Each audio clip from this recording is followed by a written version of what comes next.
Sa 11 countries sa Asia, tayo yung nangunguna sa online shopping scam. Ibig sabihin nito, kailangan natin mag-ingat kung mag-online shopping tayo. Ang unang maapektuhan at unang mahahawa sa dun sa naging krimen, scam na nangyari sa atin, yung mga taong malalapit sa atin kasi ito yung mga tatargetin ng mga scammer. Medyo frustrating yung nangyayari ngayon. Dahil nga namamayagpag yung mga naloloko, yung mga scammers ngayon, yung mga kumikita ngayon online. Ang paalala lang namin sa mga tao, sa mga nasa online na lagi nag-online shopping, ang unang-una dapat nating gawin, dapat tayo magduda pag may nag-offer sa'yo na 90% off yung sapatos. Magduda ka kagad, wag basta-basta maniniwala. Malamang pag galing yan sa Facebook, scam yan o fake yung product na makukuha mo. Yun yung una nating gagawin, magduda po tayo.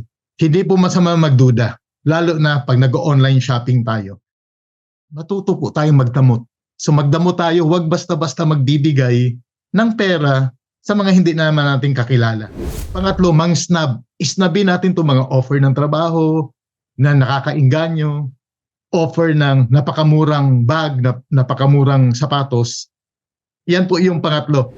At ang pang-apat, isa to sa pinaka-importante, magsumbong po tayo kung na-scam tayo o kung meron tayong mga kakilalang na-scam.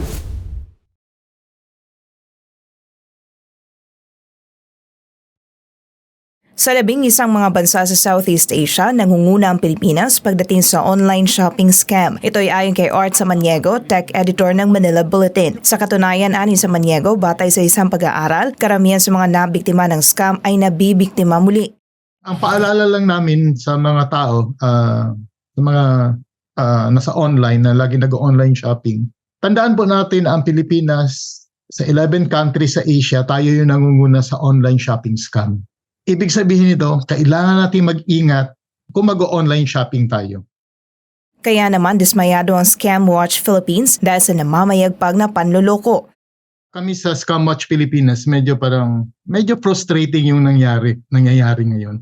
Dahil nga namamayagpag yung mga naloloko, yung mga scammers ngayon, yung mga kumikita ngayon online. Inilahad naman ni Samaniego ang mga dapat tandaan at dapat gawin kapag nag-online shopping. Ito ay ang magduda, magdamot, mag-snub at magsumbong.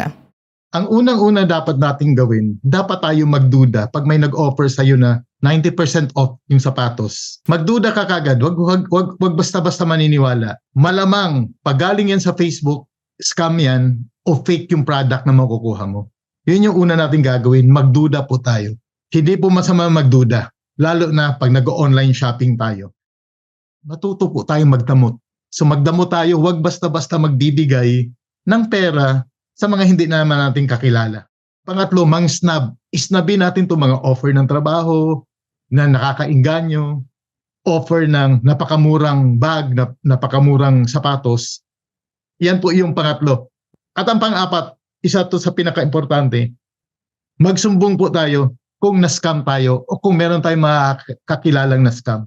Kaugnay nito, inihalintulad ng tech editor ang pagiging biktima ng scam sa COVID-19. Pag nabiktima ka ng cybercrime, para kang nabiktima ng COVID, ang unang maapektuhan at unang mahahawa sa dun sa naging krimen, scam na nangyari sa atin, yung mga taong malalapit sa atin kasi ito yung mga tatargetin ng mga scammer.